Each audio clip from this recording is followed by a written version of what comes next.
New York City just witnessed something that could change American politics forever.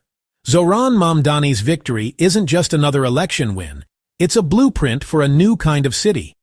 Rent freezes, fare-free transit, city-run grocery stores. It sounds almost impossible, right? But what if it's already starting to happen? Today, we're breaking down the 8 changes that could reshape life in New York as we know it.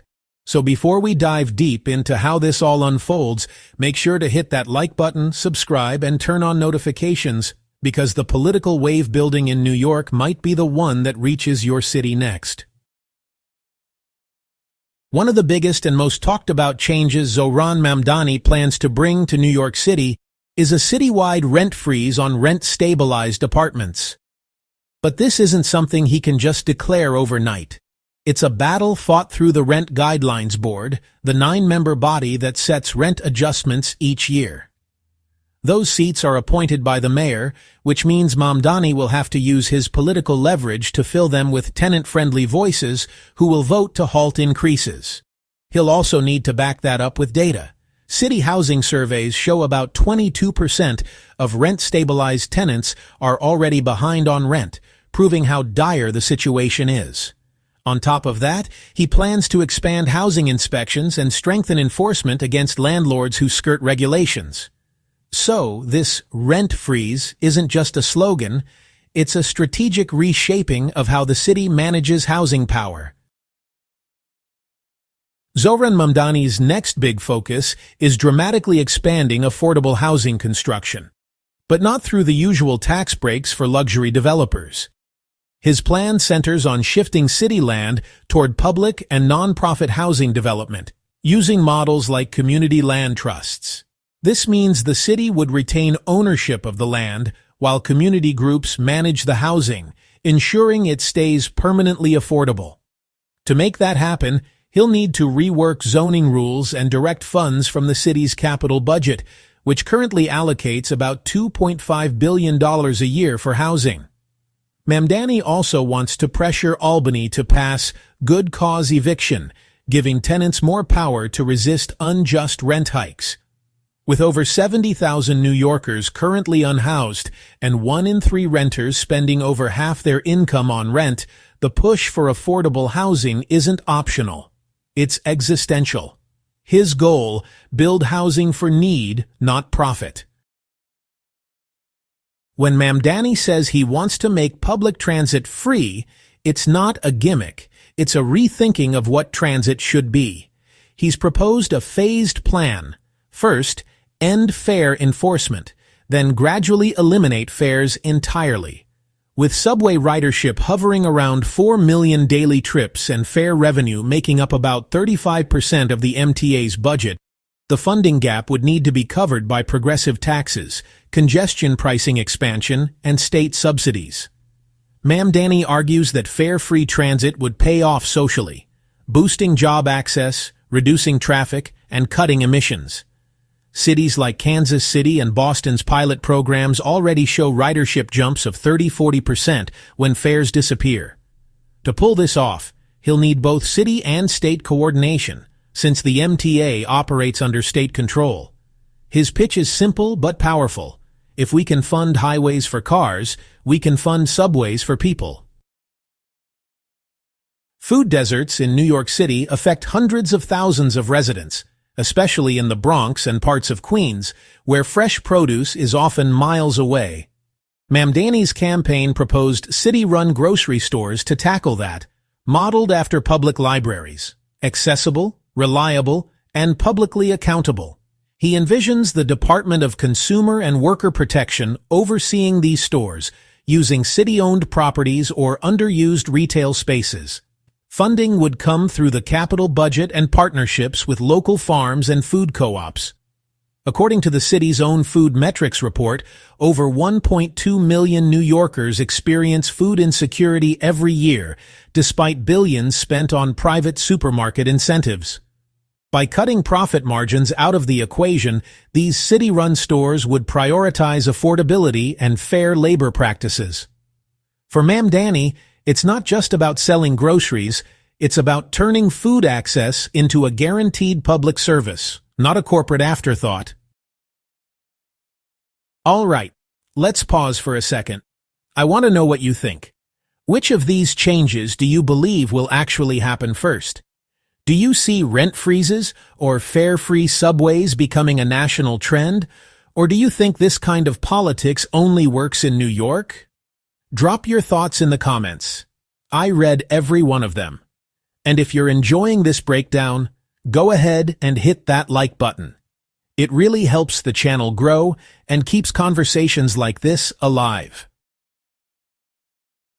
Mamdani's push for a $30 minimum wage by 2030 has caught national attention, and it's not arbitrary.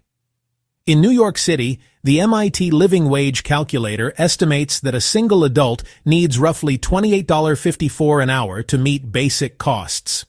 Achieving this raise would require new legislation through Albany, since New York State sets the wage floor. Mamdani's plan also includes creating a worker justice office inside City Hall to enforce wage theft laws and support unionization drives. Wage theft alone costs New York workers an estimated $1 billion annually, according to state data. By combining aggressive enforcement with higher pay, Mamdani hopes to reduce turnover and boost small business productivity. It's a moral and economic argument. When workers can live where they work, communities stabilize. His plan signals a shift from a city run for developers to one sustained by the people who keep it running. Instead of expanding the NYPD budget, which already tops $11 billion a year, Mamdani wants to reallocate a portion of that funding toward community-based safety programs. That means investing in mental health crisis response teams, youth employment, and neighborhood-led violence interruption. Cities like Denver and Eugene have already shown that non-police crisis teams resolve 98% of calls without arrests or violence. Mamdani would need city council approval to reallocate funds, but the growing movement for community safety budgets gives him leverage. He argues that crime prevention starts with stability, housing, jobs, and healthcare. If he can channel even 5% of the NYPD budget, about $550 million, toward these initiatives, the long-term payoff could be enormous.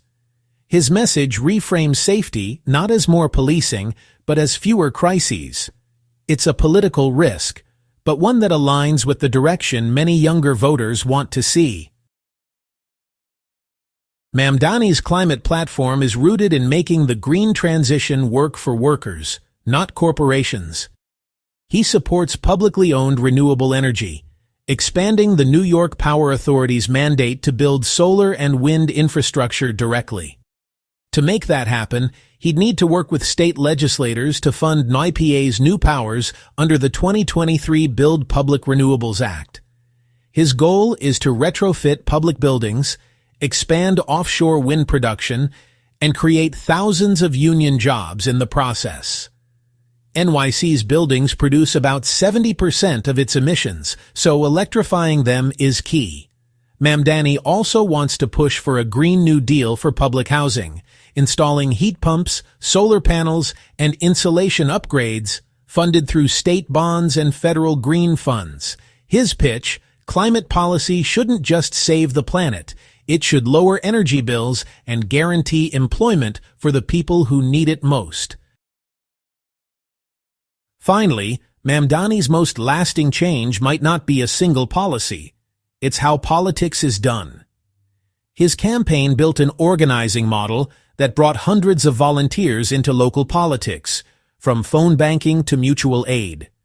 Going forward, he wants to turn that movement infrastructure into a permanent organizing network, connecting tenants' unions, labor groups, and climate activists across districts. This means hosting regular community assemblies where residents shape policy directly, a concept inspired by participatory democracy models in places like Porto Alegre, Brazil.